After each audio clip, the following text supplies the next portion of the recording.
आप लोग मेरे सारे बिहार के नियोजित शिक्षक शिक्षिकाओं जो अभी जो है एग्जाम के चक्कर में फंस गए हैं और जिन्हें क्षमता परीक्षा देनी है, और इसको लेकर के जब मैंने कल आप लोगों को बताया कि ऑनरेबल हाई कोर्ट में मामला जो है संज्ञान में चला गया है, कोर्ट की तरफ से फर्दर स्टेप है, आप लोग के तमाम उसके बाद सवाल आ रहे थे कि सर ग्राउंड्स क्या है इस केस की और इसमें क्या संभावनाएं हैं। देखिए, मैं आपको पहले स्पष्ट तौर पे बता दूं कि मैं आपको यहाँ पे सिर्फ ये कहने नहीं आया हूँ कि नहीं आप बिल्कुल जीतेंगे, एग्जाम नहीं होगा, ऐसा कुछ।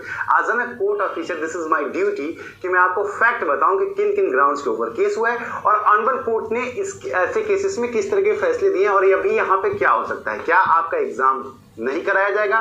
क्या ऑनरेबल कोर्ट इस तरह के कोई डायरेक्शन देगी कि बिना एग्जाम के आप लोगों को किया जाए? क्योंककि इसमें जो ग्राउंड्स लिए गए हैं इसमें आपकी शिक्षक नियुक्ति नियमावली 2012 की भी का भी जिक्र किया गया है, साथ ही आपके जो है शिक्षा अधिकार अधिनियम 2009 के आर्टिकल 21A का भी हवाला दिया गया है। ये तमाम ऐसी चीजें हैं, एनसीटी की गाइडलाइन का भी दिया गया है, 2013 की भी गाइडलाइन का दिया गया है। तमाम चीजें जो है इसमें सम्मिलित की गई हैं और इनके ऊपर ही बहस होने जा रही है और ऑनरेबल कोर्ट इसमें किस तरीके का अप्रोच ले रहा है। तो देखिए, मैं आपको सिर्फ फैक्ट बताऊंगा, बाकी यहाँ पे कुछ साथी ये भी कह रहे हैं, उनके लिए भी मैं ये बता दूं, बहुत सारे साथी कॉमेंट सेक्शन में ऐसा कह रहे हैं कि एग्जाम देने से क्यों टीचर डर रहे हैं। देखिए, एग्जाम देने से कोई टीचर डर नहीं रहा है।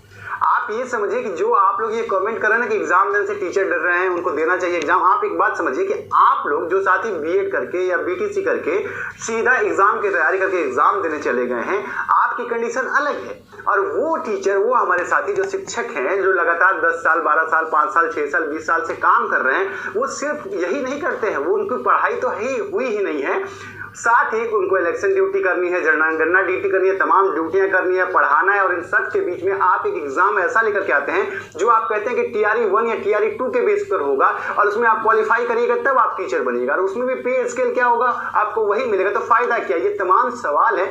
और जब उनको ग्राउंड नहीं मिला है पढ़ाई करने का, तो फिर वो एग्जाम सडन 1 महीने में कैसे देंगे? ये सवाल है। इसलिए आप लोग जो कह रहे हैं कि एग्जाम देने से डर रहे टीचर, कोई टीचर डर नहीं रहा है। वो आप लोगों को जैसे कितने लोगों को पढ़ा चुका है तो डर नहीं रहा है, बस वो अपनी संभावनाओं को देख रहा है। चलिए, इन तमाम पहलुओं पर मैं आपसे बात करूंगा। हालांकि मैं आपको एक और बात बता दूं कि अगर आप तैयारी में लगे हुए हैं तो ऊपर की एक केस जो है जिसको ये कहा जा रहा है कि नियोजित शिक्षकों ने केस क्यों फाइल किया है और ऑनरेबल हाईकोर्ट किस अप्रोच में जा रही है, जरा इस चीज को समझिएगा आप लोग कि यहाँ पे बात सिर्फ ये नहीं है कि उन्हें नियोजित शिक्षक से राज्यकर्मी का दर्जा आप दे रहे हैं और उसके लिए एक एग्जाम देना पड़ेगा।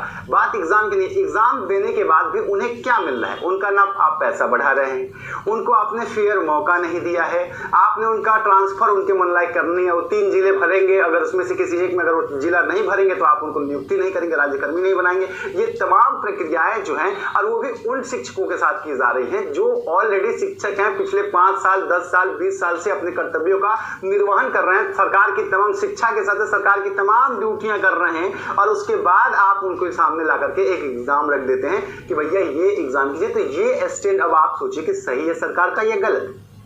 यहाँ एग्जाम से कोई शिक्षक नहीं, मैं तमाम संगठन से मेरी बात हुई, कोई भी एग्जाम से डर नहीं रहा है, मैं आपको स्पष्ट तौर पे बता रहा हूँ, कोई शिक्षक नहीं डर रहा, बट उन्हें एक टाइम मिलना चाहिए और ये 1 महीने के अंदर एग्जाम कंडक्ट करा करके क्वालिफाइंग मार्क्स के ऊपर डिस्कशन करना, ये सरासर गलत है। चलिए, अब केस के ग्राउंड पे बात करते हैं कि इसमें क्या क्या अप्रोच हो सकती है।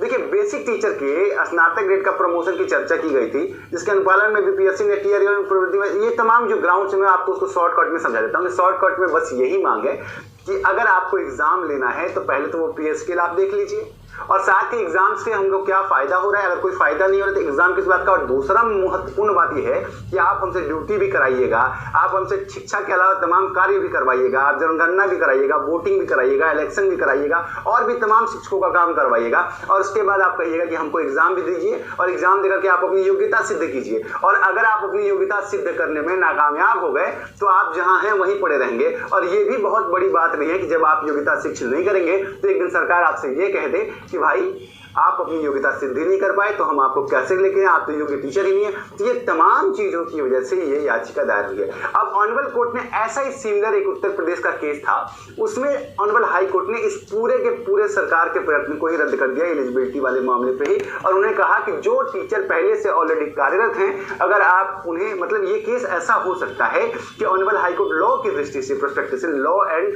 मेरिट की दृष्टि से इस चीज को खारिज कर सकती है कि अगर आपके शिक्षक पिछले इतने दिनों से कार्यरत हैं और उनके शिक्षा संबंधी किसी भी तरह की कोई शिकायत नहीं है, ऐसी स्थिति में आप उनकी योग्यता टेस्ट लेने का आपके पास विकल्प नहीं है, ये हो सकता है। लेकिन मैं फिर भी आपको कहूंगा कि कोर्ट के अंदर 50-50 होता है।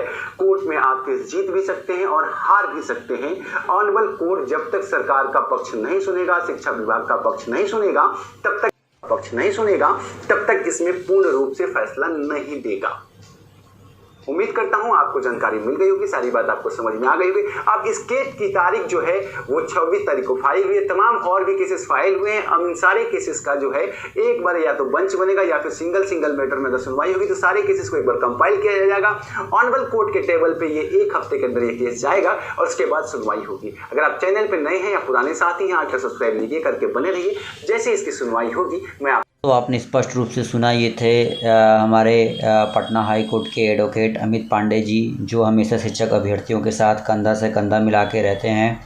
और उन्होंने स्पष्ट रूप से ये बात यहाँ पे की है और कहा है कि भाई नियोजित शिक्षकों को हर हाल में जो है वो जीत मिलेगी।